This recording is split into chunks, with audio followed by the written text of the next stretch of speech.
Hey everyone, and welcome back to the ATD Movie Channel. I'm Tony, and today I'll be reviewing Star Wars: The Last Jedi, the 8th film in the Skywalker saga. Let's jump right into it. Guys and gals, this was a big step for me. This was the first Star Wars movie that I saw on opening weekend. And I've said it on the channel before, but I've never really been that huge of a Star Wars fan. It's not like I dislike the movies, I just don't geek out about them like I do other genres of film. And that being said, I was a huge fan of Star Wars: The Force Awakens and Rogue One. Both movies were so good that I've sincerely been looking forward to The Last Jedi for some time now. Let me start by telling you what I liked about the movie. I think director Rian Johnson has found a way to continue the Skywalker saga with the same magic that has thrilled audiences for the better part of 4 decades. The tone of the film fits perfectly within the Star Wars universe.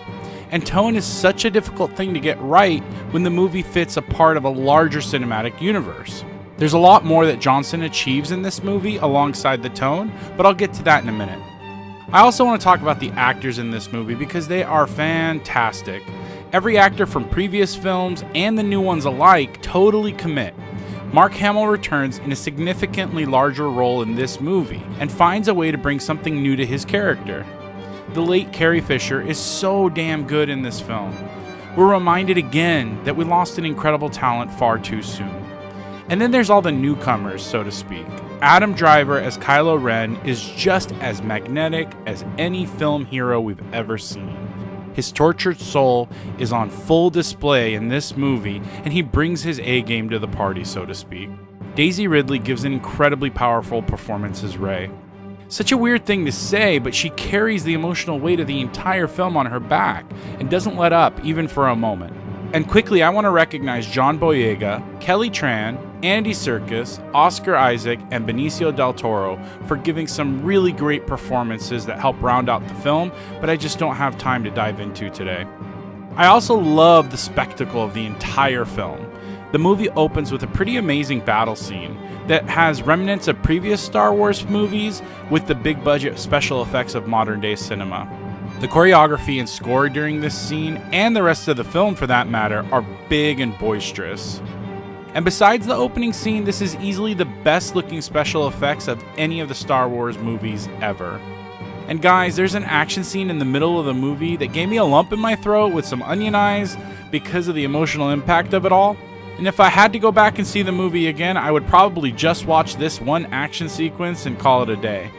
Overall, I loved almost all the technical aspects of the film. Now, let me get into what I didn't like about the movie.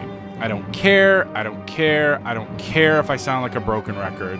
This movie is too damn long. The Last Jedi's runtime is 2 hours and 33 minutes. And before you start barking at me, fanboys, let me finish. In fact, you know what? I'm going to go ahead and turn off the comments for this video. The second act of the movie is excruciatingly long. I mean, seriously, over the top long. I mean, bust out Instagram in the middle of the theater long. And while I love certain aspects of the Luke Skywalker and Rey relationship, overall, it was so diluted with repeated actions by both characters. And then there's this ridiculous MacGuffin involving a high-end casino and a code breaker that fills most of the screen time, never ultimately changing the course of the plot. And don't even get me started on all the subplots that fill a bunch of time, but add very little to the overarching narrative. And this next thing is a personal pet peeve of mine. I love movies that have us leaving the theater with more questions than answers. But I left the theater with the same damn questions that I did with The Force Awakens, just in a different context. I felt so disappointed asking what now, that I actually ended up resenting the film as a whole. And I'm not trying to, you guys, I'm really not, but I'm human and I have feelings, and I left the theater completely disappointed in this film. Okay, this is my last dislike, I promise. But The Last Jedi suffers from the Lord of the Rings: The Return of the King syndrome. And by that I mean there were 3 different times I thought this damn movie was going to end. And I almost wish it did during one of those 3 times, because it would have left me wanting more and questions worth answering in the next installment.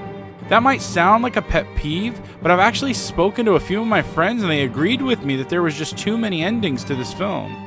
Okay, overall, The Last Jedi is a hell of an entertaining movie, don't get me wrong. It's got some amazing performances, and the spectacle is unmatched in any Star Wars film before it. It has terrific action sequences and some really funny dialogue as well. But is it my favorite Star Wars movie of all time? Not at all, in my opinion. And remember, kids, it is my opinion here. So what's your opinion? Is The Last Jedi as good as you'd hoped it would be? Let me know in the comments below. Actually, hold on, you can't because I'm turning the comments off. And if you like the review, don't forget to subscribe to the channel to be notified of content uploaded regularly. You can find other movie reviews on the channel as well. Thanks for watching my review to Star Wars The Last Jedi. I'll talk to you soon.